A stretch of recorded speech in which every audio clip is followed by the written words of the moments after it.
अब इसी का 4 का 3 पढ़िए।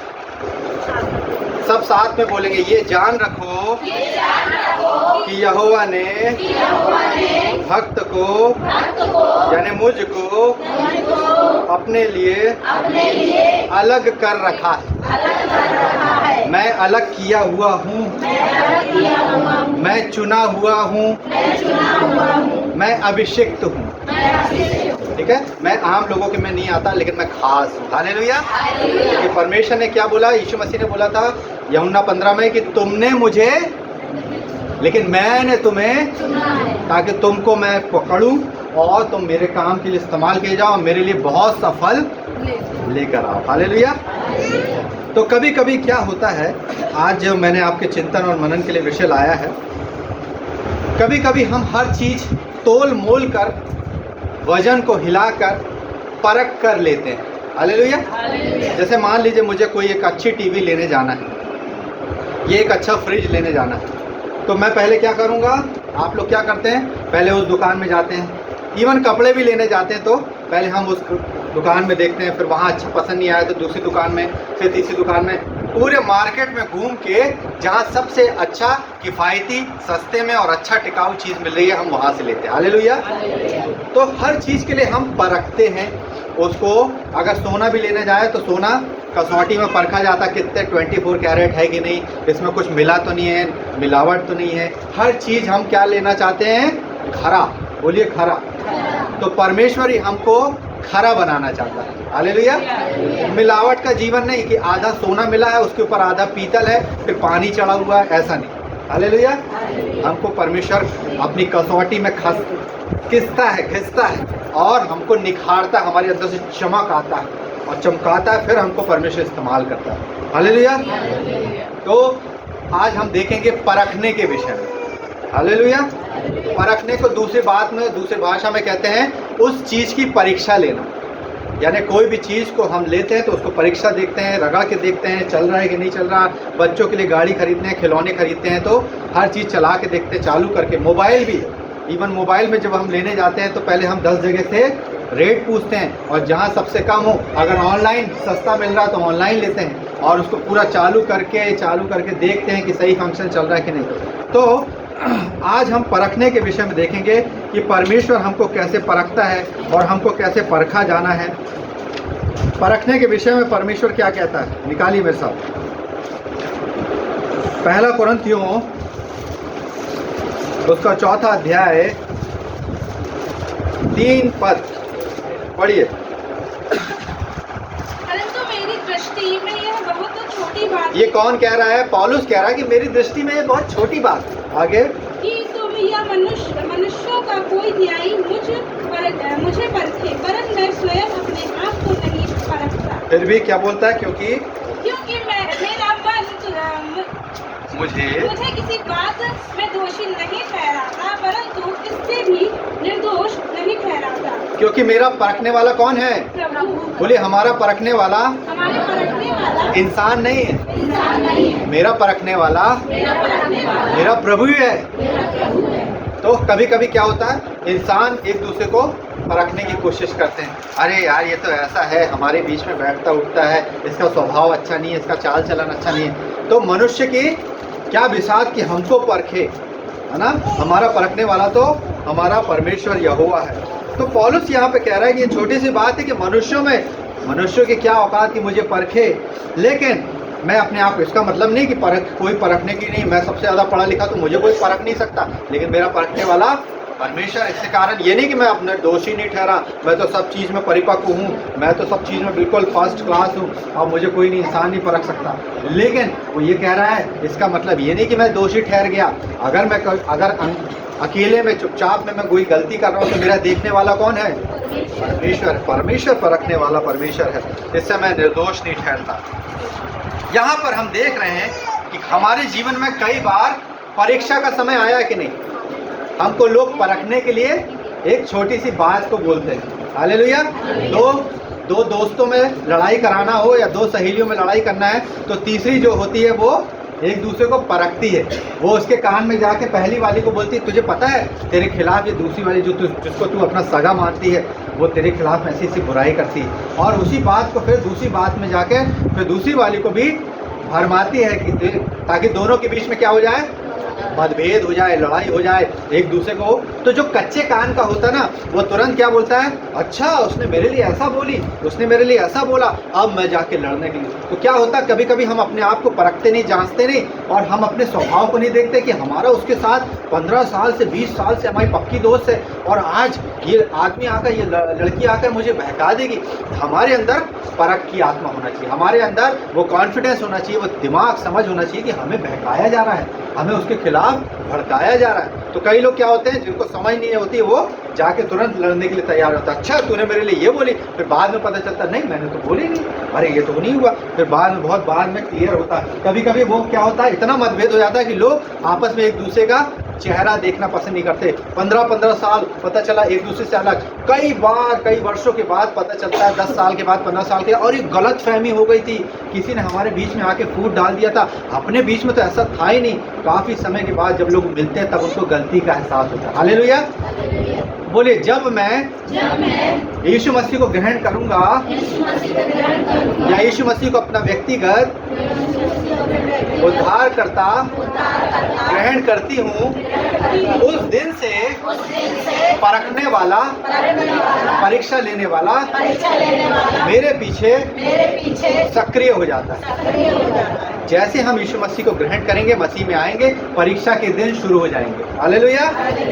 तो फिर हमको लगता है कि यार इससे पहले तो पहले वाले दिन अच्छे थे, जब हम प्रभु यीशु मसीह को नहीं जानते थे, हमारा एक सामान्य जीवन चलता था। लेकिन अब यीशु मसीह को हम ग्रहण कर लिए हैं तो क्या हो रहा है, कठिनाइयाँ आ रही है, परेशानियाँ आ रही है। अब घर में विवाद शुरू हो गया है, घर में लोग मुझे पसंद नहीं करते, लोग नहीं कहते कि तुम मसीह को मानो, लोग नहीं कहते कि तुम चर्च जाओ। तो जैसे ही हम यीशु मसीह को ग्रहण करेंगे, शैतान के सींग खड़े हो जाते हैं कि अब इसको परेशान करना है, अब इसको किसी न किसी तरीके से परेशानियां जीवन में लानी है। तो हम सोचते हैं कि अरे यार इससे अच्छे तो हम पहले थे। तो हर परखने वाला परखा जाता है, हर एक की परीक्षा होती है। बोलिए हर एक व्यक्ति की उसके जीवन में परीक्षा होती है। हमें क्या करना है, परीक्षा में खरा उतरना है। बोलिए खरा तो उतरना है। हमें परीक्षा से डरना नहीं, घबराना नहीं। क्या हुआ था यीशु मसीह की परीक्षा के समय, जैसे ही यीशु मसीह को पवित्र आत्मा मिला और उसने बपतिस्मा लिया, परखने वाले ने लिखा है, क्या लिखा है, पढ़िए मत्ती रचित सुसमाचार उसका 4 अध्याय 3 पद। तब परखने वाले ने पास आकर उससे कहा, यदि तू परमेश्वर का पुत्र है तो कह दे कि ये पत्थर रोटी बन जाए। अच्छा, यहाँ पे किसी की बाइबल में शैतान लिखा है क्या? क्या लिखा है? तब परखने वाले ने, है ना, उसके बाजू में स्टार मार्क लगा है, उसके नीचे फिर अगर हम नीचे देखते हैं तो फिर कहीं इब्लीस या शैतान लिखा रहता है। हालेलुया। तो बोले परखने वाले ने यीशु की परीक्षा की। और पहली परीक्षा क्या थी? पहली परीक्षा होती है भूख, भूख की, बोले शरीर की, है ना। पहले शैतान हमको कैसे परखेगा? हमारे शरीर को कमजोर करके हमारी जरूरत को, आवश्यकताओं को सामने लाएगा। अच्छा अच्छा खाना, अच्छा अच्छा भोजन। यीशु मसीह के साथ भी वैसे ही हुआ। वो 30 दिन 30 रात, 40 दिन 40 रात निराहार रहा, उसको भूख लगी। अभी वो फास्टिंग में प्रार्थना कर रहा, पवित्र आत्मा पा रहा, और जैसे ही वो फास्टिंग से उठा, परखने वाले ने देखा इसको भूख लगी होगी, 40 दिन से इसने कुछ नहीं खाया। उसने कहा, देख तू तो परमेश्वर का पुत्र है, यदि तू केवल मुंह से बोल दे कि ये गोल गोल पत्थर रोटियां बन जाए तो बन जाएगी। लेकिन यीशु मसीह विचलित नहीं हुए। परीक्षा में पहला जो क्वेश्चन आया उसमें घबराए नहीं। यीशु मसीह ने क्या आंसर दिया? क्योंकि लिखा है। बोले लिखा है।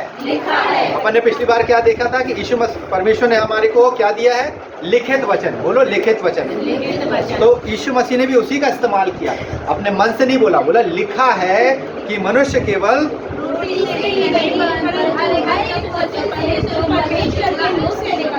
जीवित रहेगा। तो शैतान पहले यहाँ की परीक्षा लाता है, आपको इतना वो कर देगा कि हम बोलेंगे अरे अब हम मसीह में आ गए, अब हमारी जॉब चली गई, अब हमें लोग सता रहे हैं, अब हमारे पास खाने को नहीं है। लेकिन हमको इस परीक्षा में आगे बढ़ना। फिर दूसरी परीक्षा किसकी होती है? आंखों की अभिलाषा। फिर उसको शैतान ने कहाँ ले गया? ऊंचे पर, पहाड़ पर, और उससे कहा देख सारा वैभव मैं तुझे दे दूंगा। यीशु मसीह ने बोला ये तो सब मेरा है। तो मेरी चीज मेरे को कैसे देगा? हालेलुया।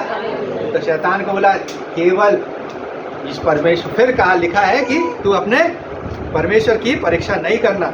और तीसरी बात फिर उसको एक ऊंचे कंगूरे पर ले जाता, अपने आप को गिरा दे, है ना। पहली अभिलाषा काय की? शरीर की, फिर आंखों की, फिर जीविका का घमंड। ठीक है, जीविका कि तेरे को मैं सारी जीविका दे दूंगा, सारी दुनिया तेरी मुट्ठी में होगी। पर यीशु मसीह ने तीनों बार अपने क्वेश्चन को सही आंसर दिया, परीक्षा में फेल नहीं हुआ। परखने वाला परख कर चला गया। एकाएक क्या हुआ? शैतान को जाना पड़ा और यीशु मसीह के पास फिर स्वर्गदूत आ गए और स्वर्गदूत उसकी सेवा टहल करने लगे। जो भी उसकी कमजोरी थी उसको खाना पीना भोजन आत्मिक रूप से उसको स्ट्रॉन्ग किया। हालेलुया। तो परखा जाना अवश्य है। ये नहीं कह सकते कि मेरे जीवन में कभी परीक्षा नहीं आई या मुझे कभी परखा नहीं गया। हालेलुया। कभी कभी क्या होता है, कई लोग जिस घर में हम काम करते हैं या जिस घर में हम जाते हैं या हमारा जो ऑफिस का मालिक होता है वो क्या करता है, हमारे परखने के लिए, हमारे मन के विश्वास को देखने के लिए अपना पर्स या अपनी लेडीज पर्स या अपना पैसा एक ऐसे स्थान पे रख देगा। अब हम काम करते करते हमारा ध्यान क्या होता है, या काम करते करते ध्यान किस पे जाता है? पैसे पे। तो हमको परखने वाला परखता है, चाहे इंसान हो, चाहे मालिक हो, चाहे शैतान हो। हम अपनी परीक्षा में कितने खरे हैं। ऐसा तो नहीं हम थोड़े से पैसों की लालच में हमारा मन डावाडोल हो गया और हमने रखे और बोले किसी को पता नहीं चलेगा। चलो मान लिया इंसान को पता नहीं चलता, लेकिन अगर हम परमेश्वर से किसी चीज़ की चोरी करेंगे तो परमेश्वर की आंखें धर्मियों पर लगी रहती है। तो बोलिए हमें परमेश्वर ने इस दुनिया में परखने के लिए भेजा है। आप घिसे जाएंगे, आप रगड़े जाएंगे, आपको बिल्कुल सुडौल बनाएगा परमेश्वर। हालेलुया। हमारे बाजू से एक नदी बहती ना, तो नदी में पत्थरों को जब उठाते तो कैसे दिखते हैं? टेढ़े मेढ़े दिखते कि गोल दिखते? अधिकतर पत्थर गोल दिखते हैं। हालेलुया। क्योंकि वो पत्थरों ने कई हजार मील का सफर तय किया। वो पत्थर कभी नुकीले थे, कभी टेढ़े थे, कभी इधर से उधर से निकले थे, लेकिन जब ये नदी पे चले और नदी की रेत ने उसको घसा, धीरे धीरे धीरे रोल करते करते ये सारे पत्थर रोल हो जाते हैं। तो वैसे परमेश्वर हमको जिंदगी की कसौटी पे कसता है और हमको निखारता है कि हम कहीं से भी ऐसा ना हो कि हम किसी को छुए शॉक प्रूफ। वो हमको शॉक प्रूफ बनाता है, वो हमको वाटर प्रूफ बनाता है, हर चीज़ से बिल्कुल स्ट्रांग बनाना चाहता है, ताकि जब इसके सामने परीक्षा आए तो ये परीक्षा में खड़ा रहे। हालेलुया। तो हमारा परखने वाला मेन कौन है? प्रभु है। और प्रभु की परीक्षा किसने ली थी? शैतान ने, परखने वाले ने लिखा। हालेलुया। तो आज हम किसके विषय में पढ़ रहे हैं? जीवन में परखा जाना, परखना। हालेलुया। अब देखेंगे हमको पौलुस क्या कह रहा है। इफिसियों 5:10 हमको परमेश्वर को क्या भाता है। इफिसियों की पत्री उसका 5वां अध्याय 10 पद। और यह प्रभु को क्या खाता है? और क्या निकाल दो? अपने अंधकार के निष्फल कामों से सहभागी ना हो, वरन उन पर प्रार्थना दो, क्योंकि उसके गुप्त कर्मों की चर्चा भी लज्जा की बात है। देखो, अब हमको परमेश्वर को देखना है कि परमेश्वर को क्या भाता है। ठीक है। यदि मुझे, सुनिए ध्यान से सुनिए, यदि मुझे 4 प्रकार की सब्जी है, लाल भाजी मुझे अच्छी लगती है, पालक की अच्छी लगती, मेथी की अच्छी लगती है, लेकिन सरसों की भाजी मुझे अच्छी नहीं लगती, भतुआ की भाजी अच्छी नहीं लगती, तो मुझे जो खाएगा वो खाऊंगा ना। मैं अपने परिवार के लिए वही लाऊंगा शाम को जो मेरे परिवार के बच्चों को पसंद है ना। अधिकतर किसी को क्या नहीं पसंद होता? भट्टे की सब्जी, है ना। किसी को क्या नहीं, लौकी की सब्जी। अरे मम्मी क्या बना दिया, कद्दू बना दिया। कद्दू कोई चीज़ होती है क्या? खाने की चीज़ होती है, लेकिन सब्जी भाई अब मिल रही है, सब महंगी चीज़ है तो लाना पड़ेगा। तो कभी कभी हमें पसंद और नापसंद देखना पड़ता है ना। हमारी पसंद की चीज़ हम फटाफट अच्छे से खाते हैं, लेकिन जो नापसंद है उसको हम मन मार के खाते हैं। हालेलुया। तो परमेश्वर बोल रहा है, पौलुस बता रहा है कि ये परखो कि परमेश्वर को क्या भाता। मेरे काम से परमेश्वर को महिमा मिल रही कि नहीं? ऐसा तो नहीं मेरे चोरी चकारी के काम से परमेश्वर क्रोधित हो रहा है और परमेश्वर को नहीं भा रहा है ना। क्योंकि 2 प्रकार की सुगंध होती है, एक होती सुगंध और एक होती दुर्गंध। अगर आपके घर में किसी प्रकार की प्याज सड़ गई है या कोई मोजा बसा रहा है या एक छोटा सा चूहा ही मर गया, तो हम कहीं से भी ढूंढ के कि हमको क्योंकि बदबू आ रही, हम कहीं से भी साफ सफाई करके उस चीज़ को निकाल के बाहर करते कि नहीं करते? क्योंकि हमें दुर्गंध पसंद नहीं। लेकिन सुगंध के लिए क्या करते हैं? प्रतिदिन या तो अगरबत्ती लगाएंगे या खुशबू वाली कोई चीज़ लगा देंगे, ओडोमॉस लगा देंगे, ताकि हमारे घर में एक अच्छी खुशबू आए। जब मेहमान आए, जब बाहर से कोई व्यक्ति आए तो हमारे घर में एक अच्छी सुगंध आने वाली है। हालेलुया। वैसे परमेश्वर को क्या हम ऐसे दुर्गंध के रूप में भाते हैं, या परमेश्वर हमको बोलता वाह ये मेरा व्यक्ति, ये मेरे लोग हैं, इसके अंदर से सुगंध आ रही, मसीह की सुगंध आ रही। हालेलुया। तो हमको ये परखना है कि परमेश्वर को क्या भाता है। परमेश्वर को क्या भाता है? अच्छे काम करना, दीनता से रहना, है ना, बुराई नहीं करना, और परमेश्वर के डर और भय में रहना, कांपते हुए, डरते हुए, कांपते हुए रहना परमेश्वर को भाता है। हालेलुया। तो हम देख रहे हैं कि शैतान ने, परखने वाले ने उसकी परीक्षा की, और पौलुस को लोगों ने परखना चाहा, लेकिन पौलुस कहता है कि मनुष्य क्या मुझे परखेंगे, मेरा परखने वाला तो मेरा परमेश्वर, मेरा प्रभु है। अब निकालेंगे हम, अब हमारे काम को किससे परखा जाएगा? पहला कुरिन्थियों उसका 3 अध्याय 13 पद। देखो यहाँ पे हमारे काम को इंसान परखते हैं कि ये व्यक्ति 15 साल से काम कर रहा है, बहुत ईमानदार है, चलो इसकी सैलरी बढ़ाई जाए। लेकिन ऊपर जाने के लिए, ऊपर के कामों के लिए हमको किस चीज़ की परीक्षा देनी पड़ेगी? कहते हैं ना, अग्नि परीक्षा। हालेलुया। पढ़िए। तो हर एक का काम प्रकट हो जाएगा। हर एक का काम प्रकट हो जाएगा। यदि मैंने आज जीवन में कुछ चुराया है, तो वहाँ पे जब स्वर्ग राज में जाऊंगा तो सबके सामने स्क्रीन चल रही होगी कि यहाँ पे इसने 15 साल की उम्र में ये चोरी की थी या ये बुराई की थी। तो हर एक का काम वहाँ पे प्रकट हो जाएगा। बोलिए, हर एक का काम जो हमने यहाँ पृथ्वी में किए हैं स्वर्ग में प्रकट हो जाएगा। और आगे, क्योंकि वह दिन उसे बताएगा, इसलिए कि आज के साथ प्रकट होगा। वो दिन जब आएगा, जजमेंटल डे, जब हमारा न्याय किया जाएगा, वो आग का दिन होगा। हालेलुया। और हमारा काम कौन परखेगी? हर एक का काम। पढ़िए आगे। और वह आग हर एक का काम परखेगी कि कैसा है। देखिए, हर एक का काम, मेरे अच्छे काम आग में डाले जाएंगे, मेरे बुरे काम आग में डाले जाएंगे। ठीक है, बुरे काम तो जल के भस्म हो जाएंगे, अच्छा काम आग में चलता रहेगा। हालेलुया। जैसे शद्रक मेशक अबेदनगो को जलती आग में डाल दिया गया था, लेकिन आग उसे जला ना सकी। हालेलुया। वैसे हमारे अच्छे काम जो हमने इस पृथ्वी में किए हैं, किसी के साथ भलाई की, किसी के साथ परमेश्वर के कामों को बताया, आत्माओं को बचाया, ये भले काम हमारे आग के बीच में से हम निकलेंगे और हमारे काम स्थिर पाए जाएंगे, लेकिन जो गलत काम होंगे वो जल जाएंगे। हालेलुया। और आगे पढ़िए। जिसका काम उस पर बना हुआ स्थिर रहेगा, जिसका काम उस आग में स्थिर बना हुआ रहेगा, वह मजदूरी पाएगा। देखो, वो प्रतिफल पाएगा, मजदूरी पाएगा। उसको एक अच्छा मकान, एक अच्छा जगह मिलेगी स्वर्ग में, उसको क्राउन पहनाया जाएगा, एक अच्छा सुंदर ताज पहनाया जाएगा। और यदि किसी का काम जल जाएगा तो वह हानि उठाएगा। देखो, हानि उठाएगा। यदि मेरा काम जलता हुआ पाया गया, मैं जल गया स्वर्गी में, तो मैं हानि उठाऊंगा। फिर मुझे उठा के कहाँ डाल दिया जाएगा? हमेशा की अनंत आग की झील में, जहाँ नरक है, जहाँ से रोना दांत पीसना होगा। वहाँ हम मरने की कोशिश तो करेंगे, इंसान को मृत्यु नहीं आएगी। हालेलुया। तो हमको आग में, हमारे लिए भी एक आग का दरिया है, कहते हैं ना, एक आग का दरिया है और डूब के जाना है। तो हमको भी स्वर्ग में हमारे कामों को परखा जाएगा। आग हमारा काम परखेगी। पवित्र आत्मा, यानी आग यानी वो वाली आग नहीं, पवित्र आत्मा जो हो, पवित्र आत्मा हमारी अग्नि रूपी कार्य को हमारे परखेगी। और जिसका काम बना रहेगा वो तो स्थिर किया जाएगा, स्वर्ग में दिया जाएगा। जिसका काम नहीं बना रहेगा उसको नरक में डाला जाएगा। आगे, पर वह आप बच जाएगा, परंतु चलते चलते। मैंने प्रभु यीशु मसीह को जाना था, लेकिन मन नहीं फिराया। मेरे को काम करने को मिला था कि मैं गांव में जाके प्रचार करूं, लेकिन मैं नहीं गया डर के कारण। तो मैं खुद तो बच जाऊंगा, लेकिन मेरे काम सारे जल जाएंगे और मेरे हाथ जलते मैं बच जाऊंगा, है ना। अच्छे काम जिसने किया है लेकिन नहीं करने की कोशिश किया, जिसको 10 गुना फल लाना था लेकिन एक ही गुना ला पाया, 2 गुना फल ला पाया, तो वो तो बच जाएगा, लेकिन उसके काम पूरे जल जाएंगे। हालेलुया। तो यहाँ पर हर एक चीज़ के पीछे एक परीक्षा है। अभी आप लोगों में, बच्चों में कितनों के एग्ज़ाम चल रहे हैं और कितनों के पेपर चल रहे हैं, है ना। कई बच्चे ऐसे हैं जो अपने स्कूल में अब परीक्षाएं शुरू हो गई। क्यों परीक्षा ली जाती? कॉलेज में है, परीक्षा क्यों ली जाती? साल भर की मेहनत, हमको पहले एक ही दिन जाते हुए हमको डिग्री क्यों नहीं मिल जाती?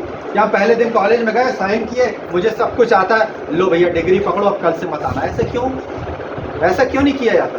क्योंकि इंसान को पहले परखा जाता है, 3 साल रगड़ा जाता, first year, second year, final year, है ना। कॉलेज में, स्कूल में पहली क्लास सीधे 12वीं क्लास में क्यों नहीं डालते? क्योंकि पहले पहली क्लास की शिक्षा तो पढ़े, फिर दूसरी क्लास, फिर तीसरी क्लास, स्टेप बाय स्टेप जब वो 12वीं पहुंचता है तब उसको कॉलेज में प्रवेश दिया जाता है कि भैया इसमें 12 साल अपनी ज़िंदगी के दिए पढ़ाई लिखाई में। और जब हर एक जो हम मेहनत करते हैं उसका साल में एक बार क्या होता है, हमारी परीक्षा होती है। हालेलुया। तो जब परीक्षा में हम खरे उतरते हैं, नंबरों में पास होते हैं, तब हम नेक्स्ट लेवल को पढ़ते हैं। हालेलुया। परमेश्वर हमको एकदम से बड़ी सेवा, बड़ा काम नहीं दे देगा, पहले हमको छोटा काम देगा, फिर उसमें टेस्ट लेगा, हाँ ये व्यक्ति उसमें सही था, फिर और ऊंचा काम देगा, फिर उसमें टेस्ट लेगा, ये इसमें भी खरा हुआ था। जो छोटे से छोटे में, बोलिए, जो छोटे से छोटे में विश्वास योग्य रहेगा, परमेश्वर उसे बड़े में भी अधिकारी और विश्वास योग्य बनाएगा। अगर हम छोटे में ही, हमको 10 लोगों की सेवा मिली और हम 10 लोगों में ईमानदार नहीं है, तो परमेश्वर लाख लोग कैसे देगा, है ना। हम सोचते हैं कि सीधे हमारे सामने 4 से 5 लाख लोग खड़े हों और मैं प्रचार करूं, लेकिन आपने 10 के बीच में प्रचार नहीं किया, आपने आजू बाजू वालों को नहीं बचाया, तो फिर परमेश्वर बड़ी सेवा कैसे देगा। हालेलुया। मुझे थोड़े से थोड़े में विश्वास योग्य रहना। हालेलुया। तो आज हम देख रहे हैं परखने के विषय में। अब हमको परमेश्वर ने एक वरदान दिया है, एक दान वरदान दिया। हालेलुया। देखिए ये क्या है, देखिए ये फूल है और एक डाली। हालेलुया। ध्यान से देखिएगा, ठीक है। और इसकी जड़ मान लीजिए यहाँ जमीन में, ठीक है। यीशु मसीह ने क्या बोले था, सच्ची दाखलता मैं हूं, तुम क्या हो, डालियां, बोलो ब्रांचेस, ठीक है। और मेरा पिता किसान। तो परमेश्वर पिता हमको क्या करता है, खाद देता है मट्टी से, है ना, उर्वरता देता है, जिसके कारण ये दाखलता फले। अब ये दाखलता में फूल आ गए हैं, समझ गए। लेकिन अगर ये दाखलता इससे अगर डालियों से कट जाए, अगर मैं यहां से इसको कैंची से काट दूं, अगर जीवित वाली बात कर रहा हूं, तो ये फूल क्या हो जाएगा, मुरझा जाएगा, क्योंकि हम किससे कट गए, ब्रांच से कट गए। यीशु मसीह से जैसे ही हम कटते हैं, चाहे हम कितनी भी कोशिश कर ले, हम फलवंत नहीं होंगे। हालेलुया। तो हमको डालियों में बने रहना है। बोले, मुझे मसीह में बने रहना है। मुझे मसीह में बने रहना है। अगर मैं मसीह में बना नहीं रहूंगा तो मैं काट डाला जाऊंगा, फेंक दिया जाऊंगा। क्या होता है, जब सूखी झाड़ियां होती है उसको जला दिया जाता है, लेकिन जो फलवंत होता है, जिसके यहाँ फल फूल आते हैं, उसको हमेशा और उगाया जाता है। हालेलुया। तो यहाँ पे परमेश्वर हमको बता रहा है कि एक तरफ होते हैं फल, बोलिए फल, और एक तरफ होते हैं वरदान। फल कैसे, जैसे मान लीजिए यहाँ पे एक टोकनी है और टोकनी में क्या लगे हैं, सेब रखा है, संतरा रखा है, अंगूर रखा है, अनानास रखा है, आम रखा है, ये सब क्या हो गया, फलों की टोकरी हो गई। अब दूसरी तरफ जैसे हम क्रिसमस में आते हैं तो दीदी हमको क्या, या कभी हम कहीं जाते हैं प्रोग्राम में तो हमको, या हम कंपटीशन में जीतते तो एक तरफ रखे हुए हैं लिपटे हुए गिफ्ट, जैसे शादी में गिफ्ट आते हैं ना, व्यवहार बर्थडे में गिफ्ट आते हैं। एक तरफ रखा है फलों की टोकरी और एक तरफ रखे हैं बहुत अच्छे अच्छे पन्नी में लिपटे हुए गिफ्ट, ठीक है। बोलिए, ये जो फल है, ये आत्मा के फल हैं, प्रेम, आनंद, मेल, धीरज, कृपा, भलाई, संयमता, धीरज, है ना, नम्रता, धीरज, ये 9 फल है, ठीक है। 9 फल हमारे अंदर से दिखना चाहिए। जैसे ये फल फूल दिख रहा है, ये फूल दिख रहे हैं, जब आत्मा के 9 फल हमारे अंदर पाए जाएंगे तो ये फल हमारे पेड़ों पे लदे हुए दिखेंगे। लेकिन जो गिफ्ट रखा है, ये क्या है, आत्मा के वरदान। बोलिए वरदान, बोलिए फल अलग है, वरदान अलग है। अब एक एक को अगर दीदी देती है गिफ्ट, ठीक है, तो अगर हम चाहें कि सारे गिफ्ट मुझे मिल जाए, ये पूरा गिफ्ट मैं हाथ में रख के चलूं, तो क्या हो सकता है, पॉसिबल है। लेकिन जो किसी चीज में आया होगा, भैया ये इस चीज में फर्स्ट आई थी, इस चीज में बाइबल प्रश्नोत्तरी में फर्स्ट आई थी, या बच्चों को उपहार दिया, सबको एक एक गिफ्ट मिलता, अपने घर में जाते हैं, गिफ्ट को दिखाते हैं, आज मुझे गिफ्ट मिला। हालेलुया। वैसे परमेश्वर ने पवित्र आत्मा के द्वारा हमें दान वरदान दिए हैं, ठीक है। अभी हम फ्रूट्स की बात नहीं कर रहे, फल की बात नहीं कर रहे। फल हमारे अंदर से दिखेंगे जो परमेश्वर हमसे चाहता है, लेकिन गिफ्ट हमको परमेश्वर देना चाहता है। अब ये गिफ्ट हमको मिले तो गिफ्ट कितने प्रकार के हैं, ये भी 9 प्रकार के। हालेलुया। निकालिए 1 कोरिन्थियों उसका 12वां अध्याय,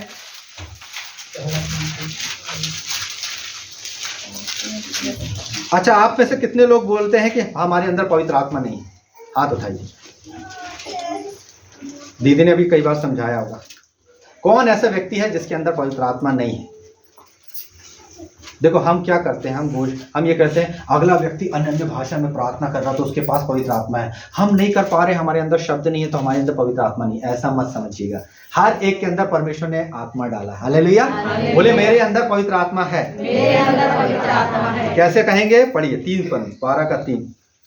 इसीलिए मैं तुम्हें चेतावनी देता हूँ कि जो कोई परमेश्वर की आत्मा की अगुवाई से बोलता है वह नहीं कहता कि यीशु श्रापित है, और न कोई पवित्र आत्मा के बिना कह सकता है कि यीशु प्रभु है। बस मैं तुम्हें चितावता हूँ, पौलुस कह रहा है कुरिन्थियों की कलीसिया को, मैं तुम्हें चिता कर कहता हूँ कि बिना पवित्र आत्मा के कोई कह ही नहीं सकता कि यीशु मसीह प्रभु है। अगर आप अभी किसी बाहर वाले व्यक्ति को बोल दो कि यीशु मसीह प्रभु है तो वो बोल पाएगा, क्योंकि यीशु मसीह को नहीं जानता। लेकिन जैसे ही हमने यीशु मसीह को प्रभु ग्रहण किया, पवित्र आत्मा हमारे अंदर आ गई। हालेलुया। कभी ये अपने आप को छोटा मत समझिए कि मेरे अंदर पवित्र आत्मा का दान वरदान, पवित्र आत्मा नहीं। हालेलुया। कोई पवित्र आत्मा के बिना कह सकता कि यीशु प्रभु है। आप सब कह सकते हैं कि यीशु मसीह प्रभु है, बोलिए यीशु मसीह मेरा प्रभु है। यीशु मसीह मेरा प्रभु है। तो मेरे अंदर पवित्र आत्मा है आत्मा ना। अगर मैं नहीं मानता, मैं इनकार करता है यीशु मसीह कहाँ प्रभु हो सकता है, मेरा परमेश्वर मेरा, तो वो अगर नहीं इनकार कर रहा है तो उसके अंदर पवित्र आत्मा है। लेकिन हम इकरार कर रहे हैं कि पवित्र आत्मा हमारे अंदर है, वो कितनी अच्छी बात है। अब देखिए 4 पद, गिफ्ट तो कई प्रकार के हैं, पढ़िए। वरदान तो कई प्रकार के हैं, परंतु आत्मा एक ही है। बोलिए, देखिए ये आत्मा है, एक इंसान है, ठीक है, ये एक ही है, ये सब में डाला गया है। हालेलुया। और उसके गिफ्ट, उसके जो वरदान हैं वो कई प्रकार के हैं।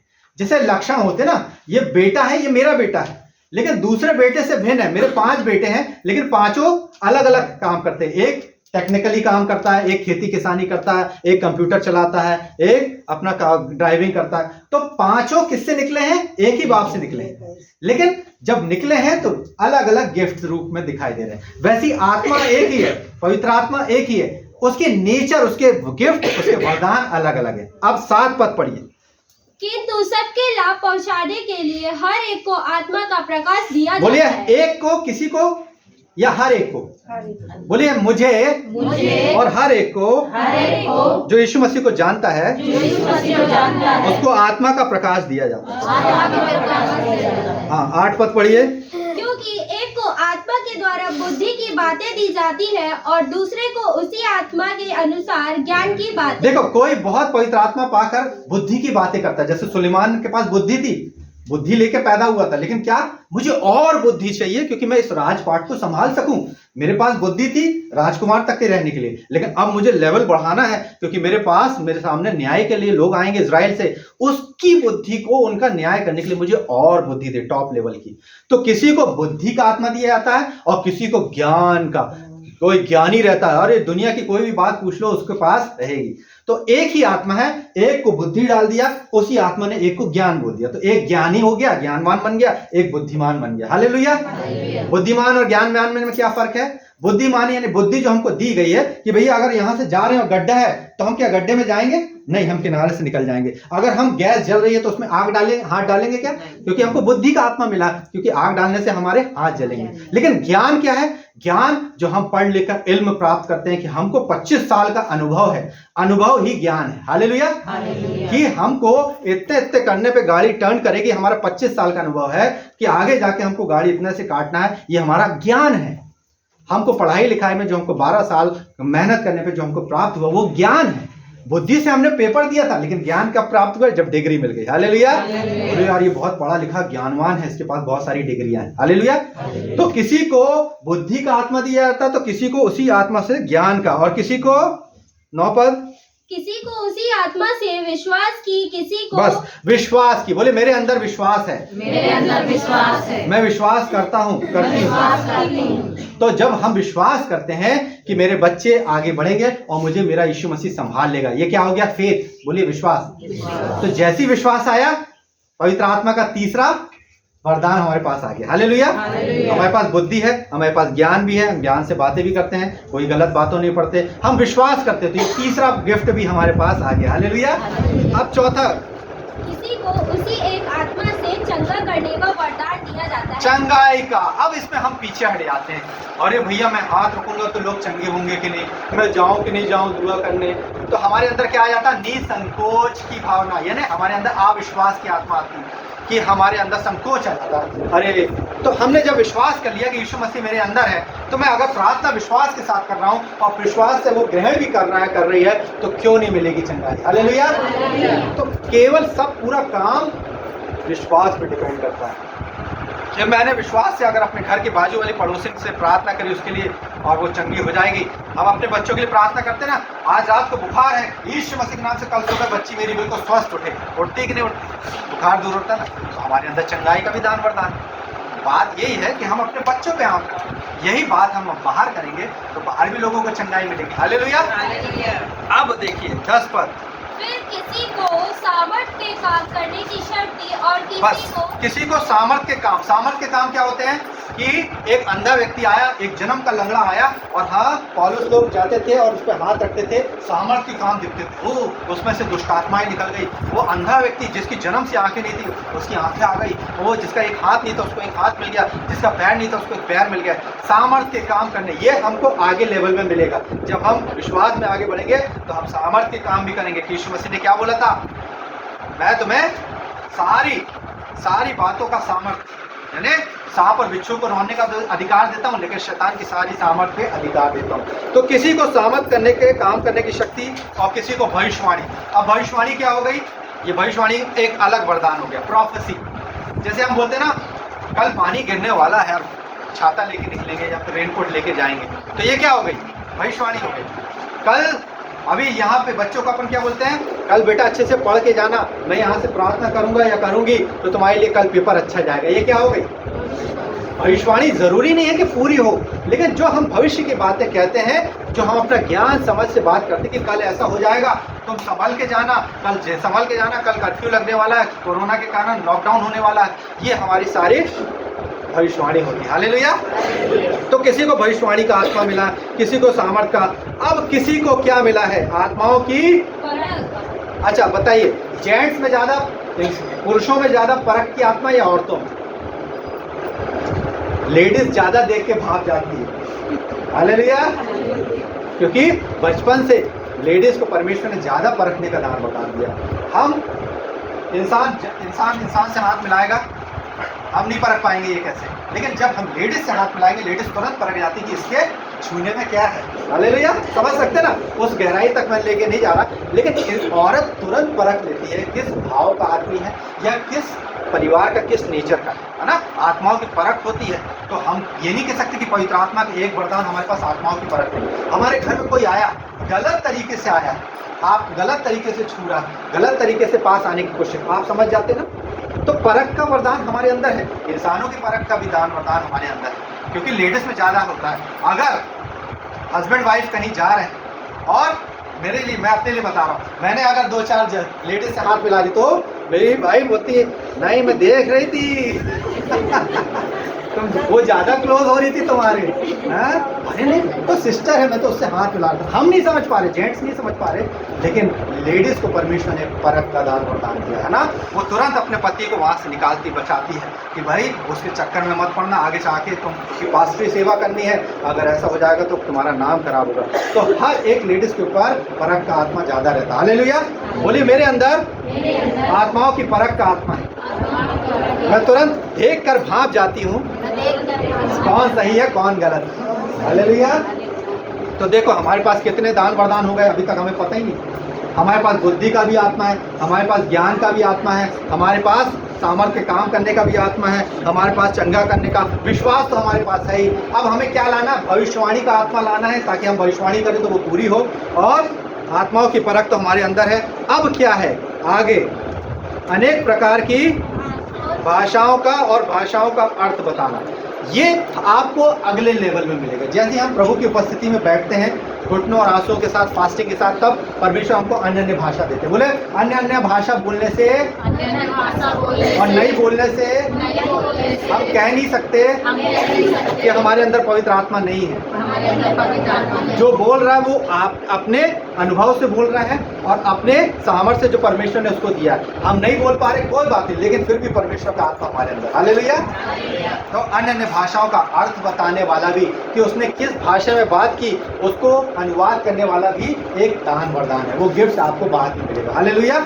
तो आज हम देखने परखने के विषय में, और आत्मा के 9 गिफ्ट में एक वरदान है परखने का। हालेलुया। हम तुरंत देख के भाग जाते हैं कि व्यक्ति हमको चूना लगाने आया है, ये हमको प्रॉपर्टी में फंसाना चाहता है, ये हमसे पैसा वसूलना चाहता है, कि बहुत अच्छे अच्छे लुभावनी चीज़ें देगा कि इस चीज़ में पैसा लगा लो, इन्वेस्ट कर लो, तुम्हारा पैसा डबल हो जाएगा। लेकिन हमको एक सेंस होता है, एक आत्मा होती है, तुरंत हमको बता देती नहीं ये चीज़ गलत है, ये चीज़ सही है, ये चीज़ नहीं है। अब अपने आप को परखना है तो हमको ये देखना है कि हम प्रभु यीशु मसीह में है कि नहीं। पढ़िए 2 कोरिन्थियों,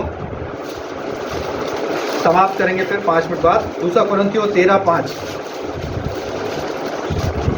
अपने आप को परखो कि विश्वास में हो कि नहीं। हाँ, आगे। अपने आप को जांचो, क्या तुम अपने विषय में यह नहीं जानते कि यीशु मसीह तुम में है, नहीं तो तुम जांच में निकम्मे निकले हो। बस अपने आप को परखो कि मैं मसीह में हूँ कि नहीं।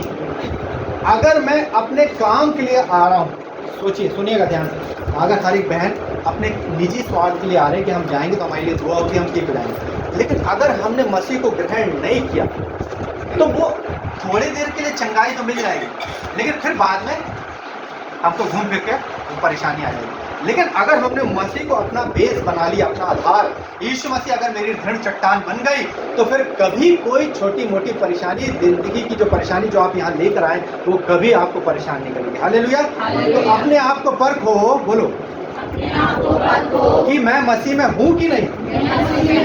अगर मसीह हम में नहीं है तो हम जांच में निकम्मे निकले, है ना। एक होता निकम्मा पेड़, निकम्मा फल।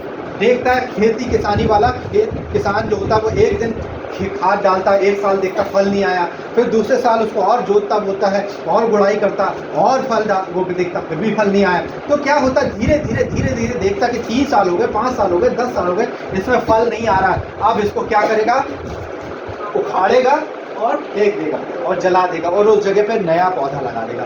अगर हम 10 साल से 5 साल से मसीह को जान रहे हैं और हमारे अंदर फल नहीं आ रहे, तो हम जांच में क्या है, निकम्मा। तो हमको निकम्मा पेड़ बनना है कि अच्छा फलदायी वृक्ष बनना है, फलदायी वृक्ष। हालेलुया। बोलिए खुद बचना काफी नहीं, औरों को भी बचाना होगा। मैं बच गई, इससे बड़ी बात क्या हो गई। कई लोग क्या स्वार्थी होते हैं ना, अरे मैं तो बच गई, मेरा बाजू वाला परेशानी में गड्ढे में जाए, अंधकार में जाए तो जाए। नहीं, परमेश्वर आपसे लेखा लेगा कि जब आपने भवन में जाके दीदी से ये वचन सुना था तो आप बता सकती थी, उसकी आत्मा बचा सकती थी, लेकिन आपने नहीं बचाया। परखने वाला हमेशा पीछे लगे रहेगा। हालेलुया। जो पाप है वो द्वार पे खड़ा रहता है ना। हारून, उसका क्या हुआ था, केन और हाबिल को, केन ने हाबिल को मार दिया था और उसको छुपा दिया था, लेकिन उसका लहू पुकार पुकार के दुहाई दे रहा था। तब केन को परमेश्वर ने बोला था, देख तूने अपने भाई को घात किया है। लहू उसका चीख चीख के पुकार के कह रहा है, द्वार, पाप जो है हमेशा द्वार में छिपा रहता है, हमारे लिए हमेशा खड़ा रहेगा कि हम जैसे इनवाइट करते पाप तुरंत आ जाता है ना। जैसे मैं मोबाइल में सोचूंगा कि आज बाइबल पढ़ूं, वचन पढ़ूं, लेकिन क्या होगा, कुछ गंदे वीडियोस आ जाएंगे, गंदी फोटोस आ जाएगी, पाप तुरंत आने का। और जैसे मैंने एक्सेप्ट किया वो पूरी वेबसाइट खुल जाती है। हालेलुया। तो हमको रोकना, उसके लिए द्वार बंद करना कि पाप को एंटर ही नहीं देना। हालेलुया। जैसे ही हो तुरंत निकलो, तुरंत उसको बंद करो, कैंसिल करो in the name of Jesus, जैसे यूसुफ ने किया था। हालेलुया। तो यहाँ पे हम देख रहे हैं कि हम मसीह में है कि नहीं। अपने आप को परखो, नहीं तो तुम जहाज में निकम्मे लगो। अब हम आत्माओं को कैसे परखें। अगर आपके घर में मेरे जैसे 2 पास्टर आ गए, मैं यहाँ पे खड़ा हूँ, बिल्कुल मेरे जैसा दूसरा खड़ा है, तो सच और झूठ को कैसे पहचानोगे और कैसे परखोगे कि ये सही पादरी है और ये झूठा पादरी है, ये गलत शिक्षा दे रहा है या ये अच्छी शिक्षा दे रहा है। निकालो। पहला यूहन्ना उसका 4था अध्याय 4 पद। हे बालकों, तुम परमेश्वर पहले 1 पद पढ़ो। हे प्रियो, हर एक आत्मा की प्रतीति ना करो, हर एक की आत्मा का विश्वास नहीं करना, प्रतीति ना करो, वरन आत्माओं को परखो हाँ, कि वे परमेश्वर परमेश्वर की ओर से है कि नहीं। क्योंकि बहुत लोग खड़े हो गए हैं। कौन लोग? पढ़िए। क्योंकि बहुत से झूठे भविष्यवक्ता जगत में निकल खड़े हुए हैं। अब देखो, दोनों में आइडेंटिफाई कैसे करोगे? सच्चा क्या है, झूठा क्या है, कैसे पता करोगे? हर एक आत्मा की प्रतीति ना करो, लेकिन आपको पहचान करने के लिए क्या दिया गया है? पढ़िए 2 पद।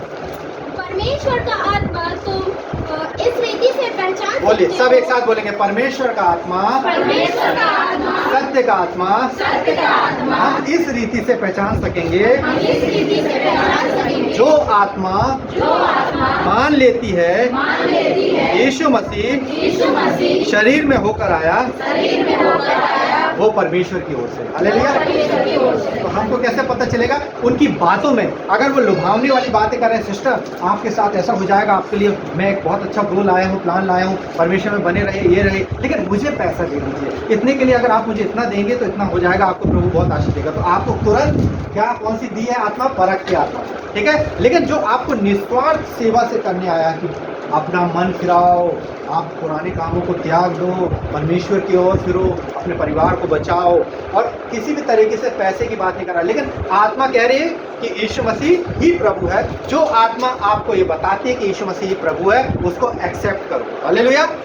और जो नहीं कह रही है उसको निकाल दो। 4 पद पढ़िए। हे बालकों, तुम परमेश्वर के हो और तुमने उन पर जय पाई है, क्योंकि जो तुम में है वह उससे जो संसार में है बड़ा है। हमारे अंदर कौन है? मैंने बताया था, प्रभु यीशु मसीह। और यीशु मसीह ने क्या दिया है? आत्मा, सत्य का आत्मा। तुम सत्य को जानोगे, सत्य तुम्हें स्वतंत्र करेगा। अब जब स्वतंत्र हो गए, पवित्र आत्मा भी मिल गया, परमेश्वर ने आत्मा भी दे दिया, और यीशु मसीह मेरे अंदर है, तो अब हमारे अंदर 6th सेंस, 6वीं इंद्री जाग जाती है कि कौन सी चीज सही होने वाली है या कौन सी गलत होने वाली है। हम पहले भाप जाते हैं। परमेश्वर का दूत हमको आगाह करता है कि तू बेटा जिस रास्ते पे जा रहा है, जा रही है, वहाँ गलत है, ठोकर है, लेकिन हमको संसार की अभिलाषाएं खींचती, चलो देखा जाएगा जो होगा। लेकिन परमेश्वर का आत्मा एक बार जरूर आपको आगाह करेगा। हर एक बहन को किया कि नहीं किया? जब भी हम कुछ गलत करने चाहते हैं, पहले परमेश्वर का आत्मा मन में, दिल में हमको रोकता है कि नहीं ये गलत हो रहा है। लेकिन क्या होता है, शैतान हमको इतने प्रलोभन दे देता है, इतना प्रेशराइज कर देता है कि हमको उस काम के लिए जाना पड़ता है। हालेलुया। अब ऐसे लोगों को कैसे पहचानोगे, क्या करोगे? यूहन्ना की पत्री, पहले यूहन्ना, दूसरा यूहन्ना, उसका 10 पद, पेज नंबर 338, 2:10।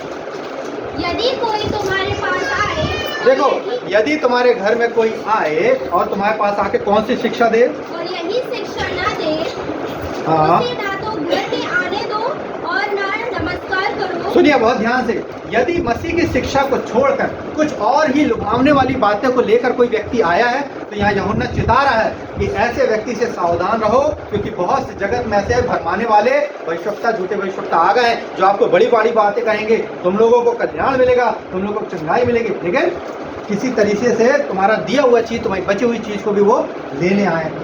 भेड़ की खाल में भेड़िया जिसको कहते हैं ना, तो यहाँ पे कह रहा है ऐसे लोगों को ना तो नमस्कार करो, ना घर में आने दो। हालेलुया। आपको सत्य का आत्मा आपको बता देगा, परख का आत्मा, कि कौन सी बहन को, कौन सी सिस्टर को, कौन सी दीदी को, कौन से पास्टर को आने देना है और किसको दूर से ही नमस्कार करना। बोले ब्रदर माफ करिए। कभी कभी क्या होता है, हम संकोच में रह जाते हैं और वो व्यक्ति ढूंढता ही है, वो लोग चाहते हैं कि हम किसी तरह इनके घर में प्रवेश करें, लेकिन परमेश्वर ने जो हमको परख का आत्मा दिया, तुरंत नहीं सर ब्रदर, हमारे परिवार में अभी ऐसा नहीं हो पाएगा, अभी मेरे पति पसंद नहीं करते इन सब चीज़ों को, आप बाद में आइए या आप मत आइएगा। ऐसा बोलने से क्या जाता है, लेकिन हम बड़ी गड्ढे में, बड़ी दुविधा में जाने से बच सकते हैं अगर हमने कॉन्फिडेंस का आत्मा, विश्वास का आत्मा हमारे अंदर है। तो हमें ना तो उसको नमस्कार करना है, ना उसे घर में आने देना है, लेकिन किसको आने देना है?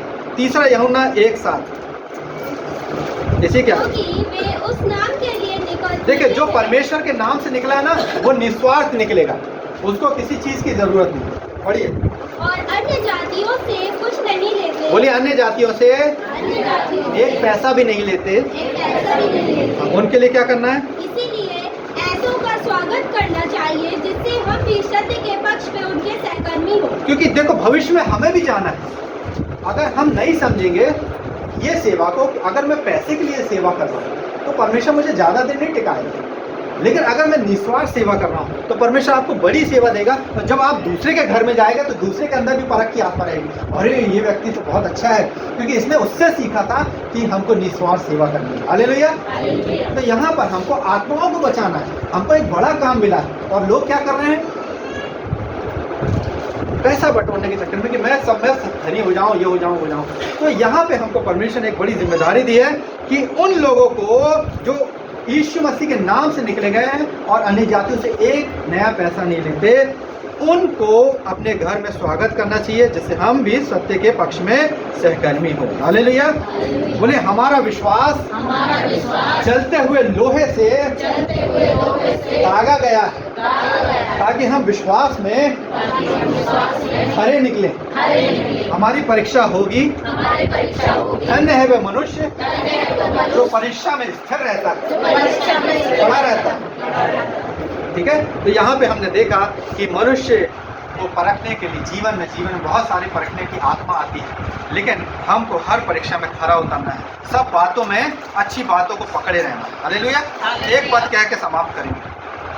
आपने सारी बातें सुनी, अच्छी बातें सुनी, बुरी बातें सुनी, ठीक है। आज आपने अच्छे और बुरे का ज्ञान हो गया कि हमको अच्छे को लेना है, बुरे को त्यागना है। हालेलुया।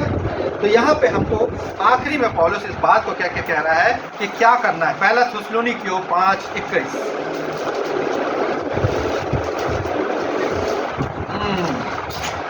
बहुत ध्यान से पढ़ेंगे।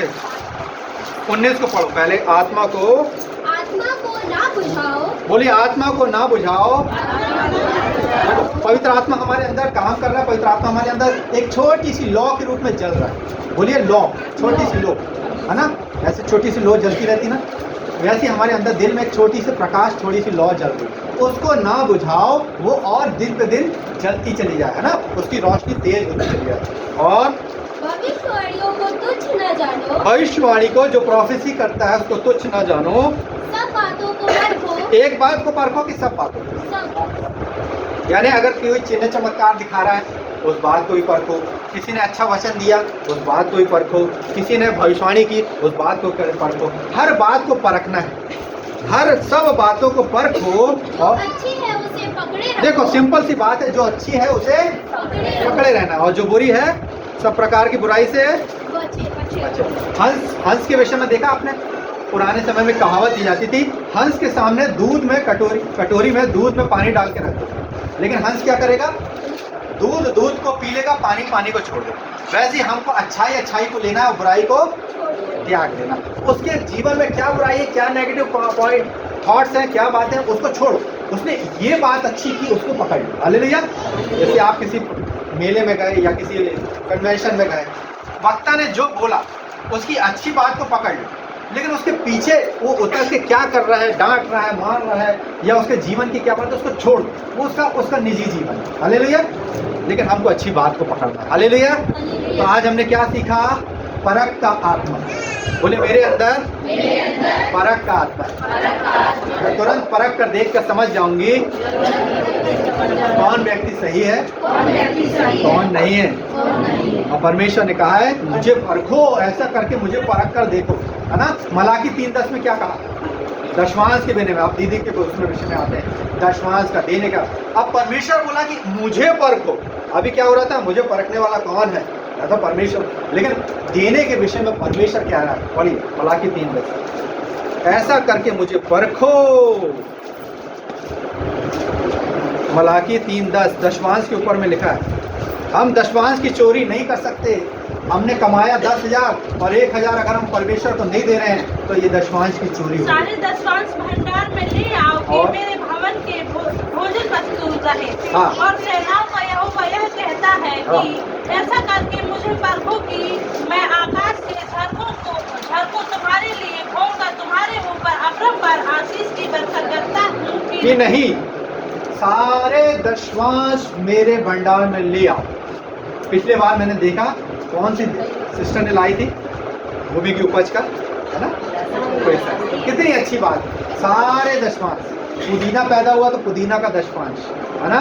कोई गेहूं चावल हुआ तो उसका दशमांश, सारे दशमांश मेरे भंडार में ले आओ। इसका मतलब ये नहीं कि प्रभु के दासी को वो है, लेकिन भंडार भरा पूरा पाया जाए, यानी चर्च में किसी भली वस्तु की कमी घटी ना हो। हालेलुया। फिर बोला ऐसा करके तुम देखे तो देखो, परख के तो देखो, मुझे टेस्टिफाई तो करो कि मैं तुम्हारे लिए आकाश के झरोखे खोलकर अपरंपार आशीष की वर्षा करता हूँ कि नहीं। यहाँ पे परमेश्वर अपने आप को बोल रहा है, किसी बात में उसने परखने को नहीं बोला, लेकिन देने के विषय में कह रहा है कि मुझे परख कर तो देखो, मैं तुम्हारे लिए आकाश के झरोखे खोलूंगा। तुमने इतना दिया प्रभु के भवन में, तुमको इतना ना दे तो कह देना। हालेलुया। तो यहाँ पे परमेश्वर हमको बोल रहा है कि मैं ऐसा करके मुझे परखो कि मैं तुम्हारे लिए आंखों आशीषों की वर्षा कर देगा परमेश्वर। हालेलुया। और हम थोड़ी सी चीज में बोलते हैं अरे यार नहीं रहने दो यार, अरे इसको नहीं देते हैं, अपन इस बार रख देते हैं, लेकिन क्या होता है घुमा फिरा के खर्चे आ जाते हैं, बीमारियां आ जाती है। डॉक्टरों को देना पसंद करेंगे हम, वकीलों को देना पड़ेंगे, पुलिस वाला आ गया तो भैया उसका केस रफा दफा करने के लिए पैसा देंगे मुंह मांगा, लेकिन परमेश्वर के भवन में देने में वो होता है कि अरे यार मेजबानी अब ये बात। हालेलुया। तो परमेश्वर ने हमको परख का आत्मा दिया है और हमारे पास 9 वरदानों में 6 वरदान अभी है। हमको 3 वरदानों की आवश्यकता है। एक तो चंगाई का वरदान चाहिए हमको, एक अन्य भाषा बोलने का और एक भविष्यवाणी करने का। हालेलुया। और ये भी देगा परमेश्वर। हालेलुया। परमेश्वर से मांगो तो वो तो तुम्हारे देने के लिए तैयार है। हालेलुया। हमसे पहले वो देना चाहता है, लेकिन हम मांगेंगे नहीं, मुंह से खोलेंगे नहीं। ऐसा करूंगा तो परमेश्वर समझ जाएगा। परमेश्वर बोलता तुम मुंह तो खोलो, खोल कर पुकारो तो बोलो तो मैं तुम्हें देता हूँ कि नहीं देता। उदारता से देने वाला परमेश्वर। हालेलुया। चलिए परमेश्वर